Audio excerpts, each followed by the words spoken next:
It had only been 23 years since the Civil War, and now the peace of Logan County, West Virginia, and Pike County, Kentucky, had been broken, and the two states were gearing up for war. The state of Kentucky wanted justice. The state of West Virginia felt that its citizens were being illegally hunted and killed. The people of Logan County wrote to Governor Wilson begging him for assistance to end this war. A few days later, Governor Wilson will now give his response. Again, we must state that the division of the article is not ours, but is contained in the article itself, which can be found in the source contemporary articles on the Hatfield and McCoy Feud website. Come along with us as we walk through the raids as they were reported in 1888. All aboard the Kentucky-Tennessee Living Time Machine as it is preparing to depart into another look into the Hatfield and McCoy feud. Please fasten your seatbelts and keep your arms and legs inside of the vehicle at all times. But to get going, we need your help. We still need to fire up that time machine to transport us.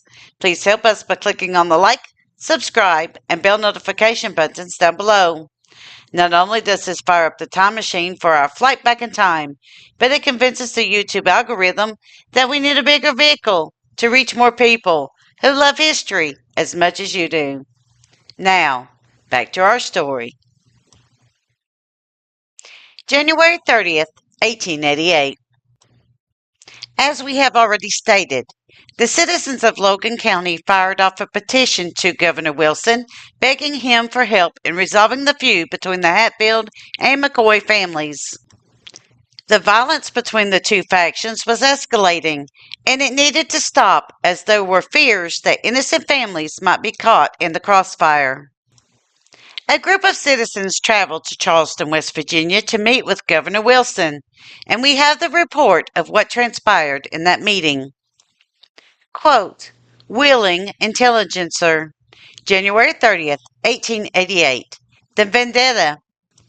Military companies tender their aid to protect the citizens of Logan County. Charleston, West Virginia, January 29th. The committee of the citizens from Logan County who arrived here Friday night had a conference with Governor Wilson yesterday. They claim that lives of the persons in that county are in jeopardy, and that the civil authorities are powerless to enforce the law and sustain order, and ask the aid of the state militia. The governor has the matter under advisement and says that while he still hopes that order may be restored without resorting to extraordinary means, he is determined to employ prompt and adequate means to maintain the honor of this state. The Kennewa Riflemen of Charleston and Golf Guards of Ritchie County have tendered their services. A dispatch from Louisville says, Adjutant General Hill this morning telegraphed to the Lexington Guards of Lexington to prepare to go to Pike County to preserve order between the McCoys of that county and the Hatfields of Logan County, West Virginia. This afternoon, he recalled the order with a view of going first personally to investigate the feud between the border clans. Unquote. While Governor Wilson is taking the citizens of Logan County's petition under advisement, it seems that Adjutant General Hill is taking some form of action. Even if that action is to personally go to the area to see what is going on and what needs to be done to resolve the feud between the two families. However, as we shall soon see, Governor Wilson is not sitting still on the issue. February 1st, 1888. Governor Wilson did not sit idle behind his desk. He sent Colonel W. L. Mahon as a commissioner to survey and report to him of the current situation between the two feuding families. The report was published in the newspaper and reads as follows. Quote, Wheeling Intelligencer, February 1st, 1888. From the frontier, the Commissioner's Report. On the condition of affairs in Logan County, the trouble between the Hatfields and McCoys temporarily over. A fresh outbreak may occur. Charleston, West Virginia, January 31st.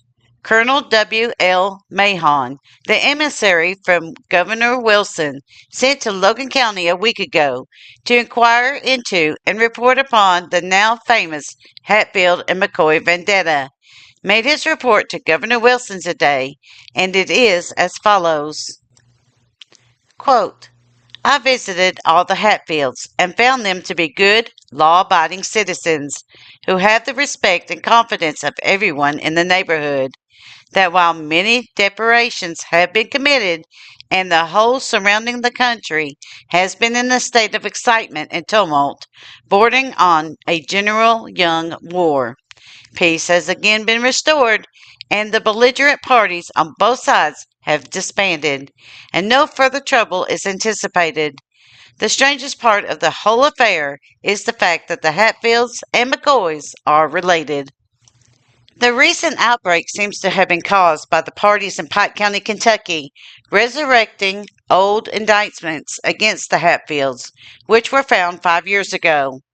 The Pike County parties went to Frankfort, Kentucky, and had rewards offered for the Hatfields, and came into West Virginia under the guise of officers of the law, when in reality they had no requisition, and arrested, or rather kidnapped, Thomas Chambers, Andrew Varney, Shelley McCoy, D.D. McCoy, Moses, Christian, Samuel, Dee and Pliant Mahon, and Valentine Hatfield, took them over to Kentucky and placed them in the Pike County Jail, where they are still confined.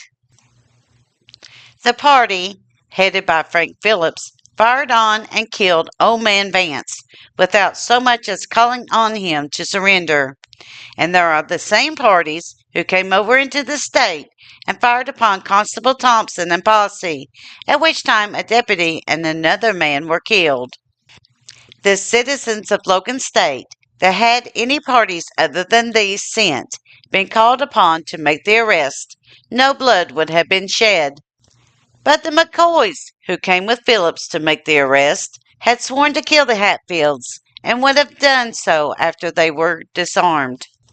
Peace has been temporarily declared, but it is feared by the law-abiding people of the two counties that hostilities will be renewed before a great while. The trouble began during the war. The Hatfields were in the Confederate Army, and the McCoys were in the Union Army. Unquote.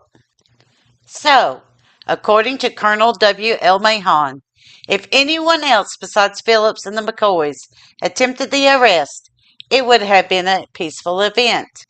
While we will never know for sure if this would have been like Mahon supposed, it is highly unlikely that the Hatfields would have given themselves up so easily. After all, they had not turned themselves in for previous crimes. Why should they worry about arrest now? While history does not tell us what exactly caused the ire between the Hatfields and McCoys during the burning of the McCoy cabin, it does seem that this was the final straw in the feud, and now an accounting had to be made. In next week's video, Governor Wilson assembles a militia to go to Logan County to suppress the violence that is occurring there. Does this work, or do the Hatfields feel that they are now being hunted by their own state? What threats will they make? Will they act upon those threats?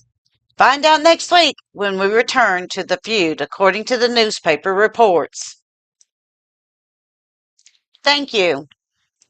Kentucky Tennessee Living would like to thank you for watching our video series on the myths and truths of the Hatfield and McCoy feud. Don't forget to hit that like button, as the more likes we receive, the more likely YouTube is to suggest our videos to other viewers. Also, to receive notice when we upload a new video, be sure to subscribe and click the bell notification button. Be sure to double check that you are subscribed, as some of our viewers are finding that they are no longer subscribed to our channel. We thank you for continuing to support Kentucky Tennessee Living as we are discovering the mysteries in Appalachian history.